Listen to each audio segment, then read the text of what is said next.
Hello, students. How are you all? Today we are going to talk about the Lotus. The Lotus is a sonnet which has been written by Toru Dutt, and it is prescribed on the syllabus of BA First Year Pass Course English Literature for Mohanlal Sukhadia University, Udaipur. Toru Dutt, if we talk about her, she was born in 1856 and she died at a very tender age in 1877. She was an Indo-Anglian poet and translator, and she wrote her poetry in English and French, and also later she started translating verses and poems from Sanskrit into English.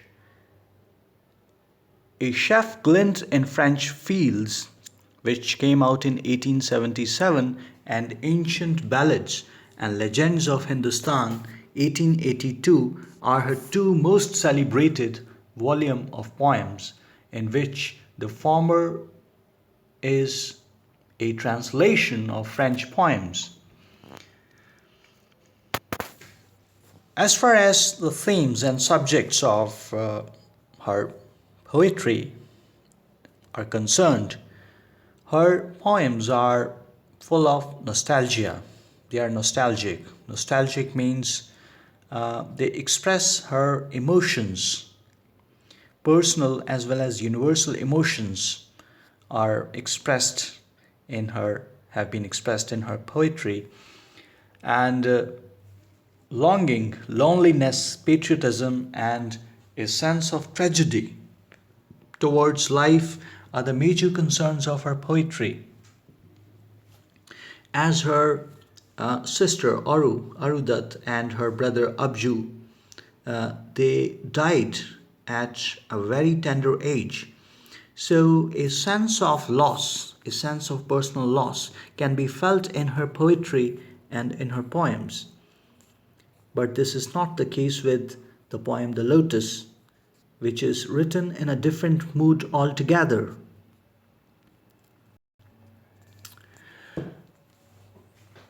As I said just now, that Toru Dutt died at a very early age of 21, and that's why she is often compared with the celebrated younger romantic poet John Keats. We know that he also died at a very young age, and Emily Bronte, the famous English author, English novelist, and whose novel Wuthering Heights is well known.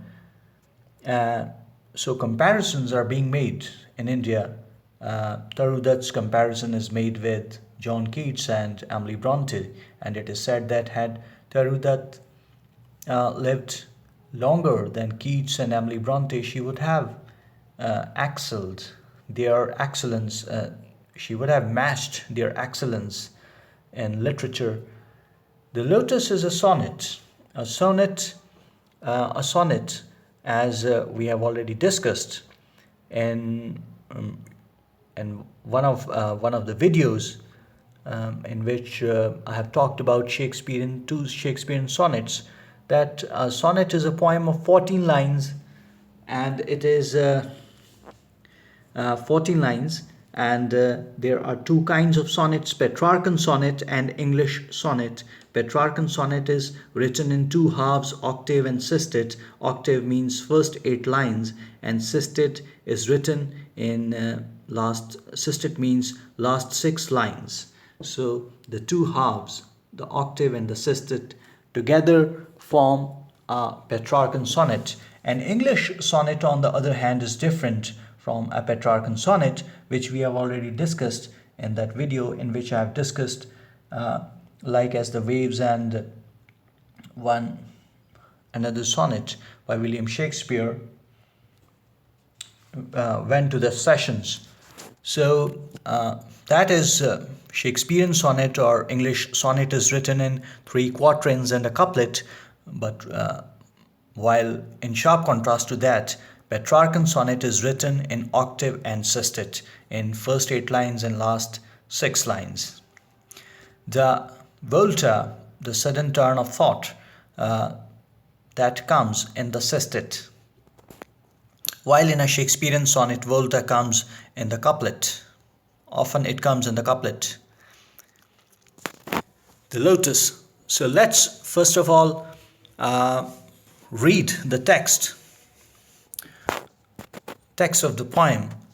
The love came to Flora, asking for a flower that would of flowers be undisputed queen. The lily and the rose long had been rivals for that high honor. Bards of power had sung their claims. The rose can never tar like the pale lily with her Juno mane. But is the lily lovelier? Thus between flower factions rang the strife in Psyche's bower. Give me a flower delicious as the rose and stately as the lily in her pride. But of what color rose red love first chose, then prayed, no, lily white, or both provide. And Flora gave the lotus, rose red dyed, and lily white, the queenliest flower that blows. Toru Dutt. So, as we have just read the poem, we see that this poem is about the position, the chief position of a flower, means which flower should be given the chief position, the top position in hierarchy, in the hierarchy of flowers. Uh, so there are three flowers: rose, lily, and at last comes the lotus.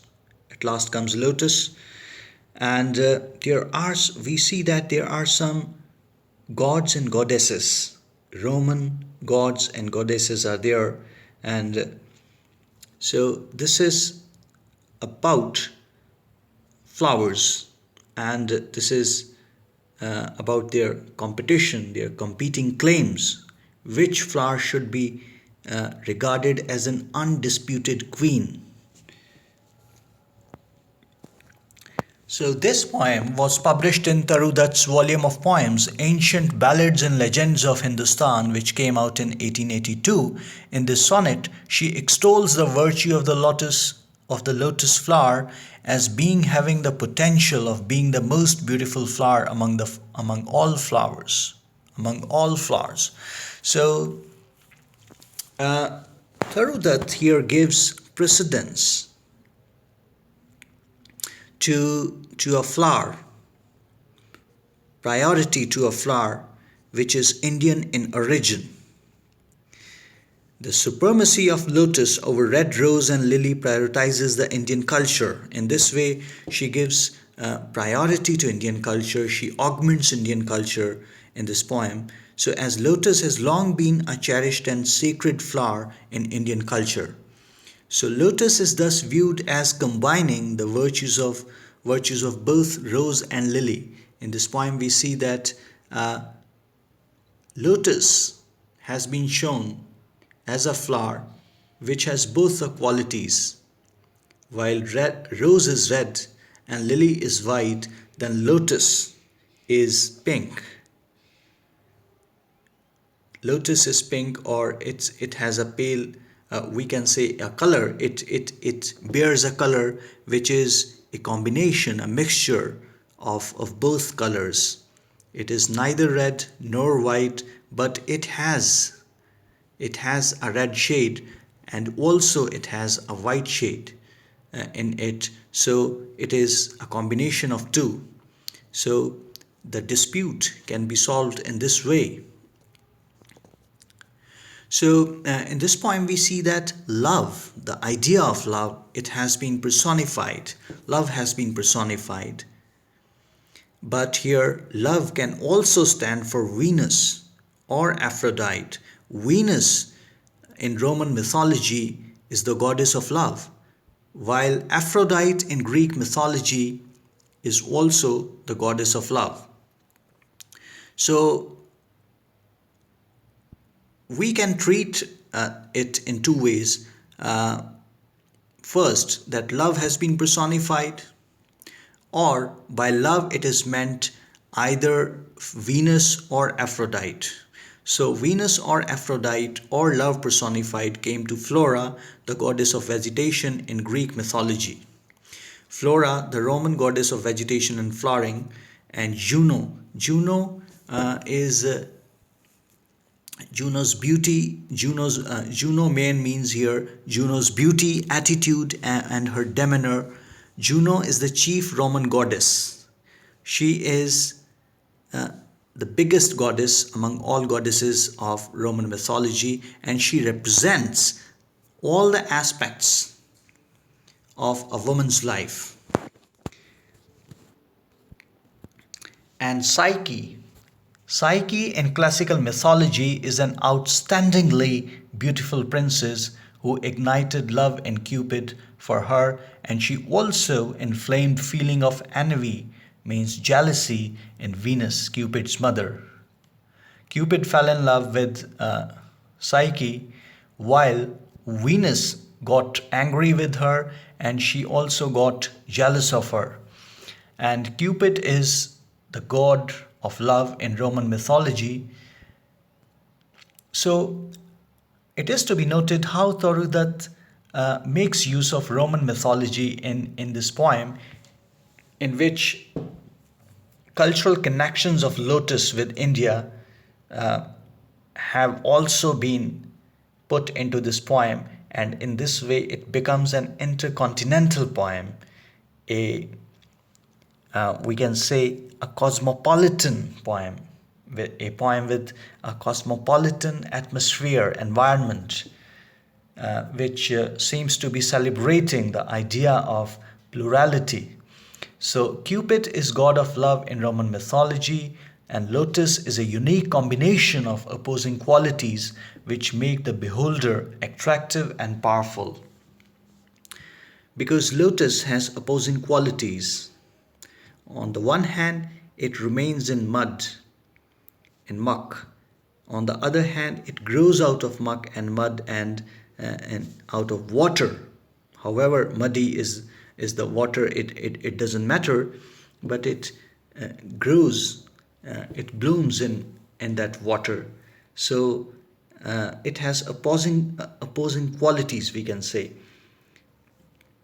And bards means here poets, and bower means garden, orchard. Rhyme scheme of this poem is ABBA, CD, and DC. So by rhyme scheme we mean that the sound of the last sound of the last words of every line, how they match together. So that is rhyme scheme. The poem celebrates the world of intercontinental mythology. On the one hand, we have Roman mythology in the poem, and on the other hand, we have Indian cultural beliefs in the poem about Lotus. So it seems to be making a combination, a mixture, a meeting point of two different cultures. So love came to Flora asking for a flower. Love, the goddess Venus or Aphrodite, or love personified, came to Flora, means the goddess of vegetation, and she asked for a flower. She asked for a flower which can be regarded as an undisputed queen of all flowers, the supreme flower. So there were two flowers, the lily and the rose. Long had been. For a very long time they had been considered as rivals, as two competing flowers for that high honor. On the one hand, Rose claimed that she is the queen of all flowers, while on the other hand, it was Lily who claimed that it was she who was the queen of all flowers. So bards of power had sung their claims. Different poets in the world uh, have sung about rose and lily. Some poets talked about rose, while some other poets talked about lily. The rose can never tar like the pale lily with her Juno mane. Lily is connected with the goddess Juno, and Juno's beauty, her attitude, is considered as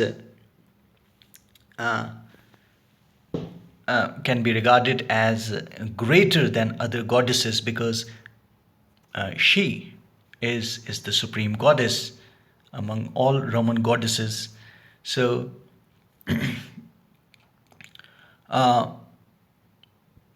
like the pale lily with her Juno mane, so Lily is connected with Juno, and it is said that Rose cannot compete with Lily's beauty, with Lily's queenliness. But is the lily lovelier?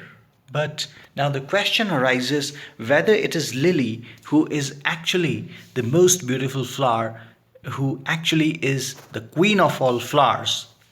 Thus, between flower factions rang the strife in Psyche's bar. So, in this way, a strife, a competition, a we can say a warlike situation was created in Psyche's garden, in Psyche's orchard, in her garden, and various flower factions, groups of flowers, they started fighting together. Some sided on Rose, while some others sided for Lily. So they started fighting together. Give me a flower delicious as the rose. Love says to Flora that give me a flower uh, which has the sweetness of the rose and stately as the lily in her pride. And also, please, that flower should also have stateliness, splendor, splendor of lily in her pride. But of what color? Then Flora asks, what should be the color of that rose? Rose red, love first says that rose red, but then prayed. But then he said, no, lily white, no, I want white. Or both provide, or give me a flower which should have both colors, which should have red as well as white. So, and Flora gave the lotus. Then Flora came out with a totally different flower, which was lotus. So, and Flora gave the lotus rose red dyed. So it has the tint of rose and lily white, and it also has the whiteness of lily, the queenliest flower that blows, and it is lotus rather than rose or lily who became the queen of all flowers. So in this way, the virtue of lotus has been extolled in this poem by Toru Dutt, and I hope you got the point, students. So thank you for listening.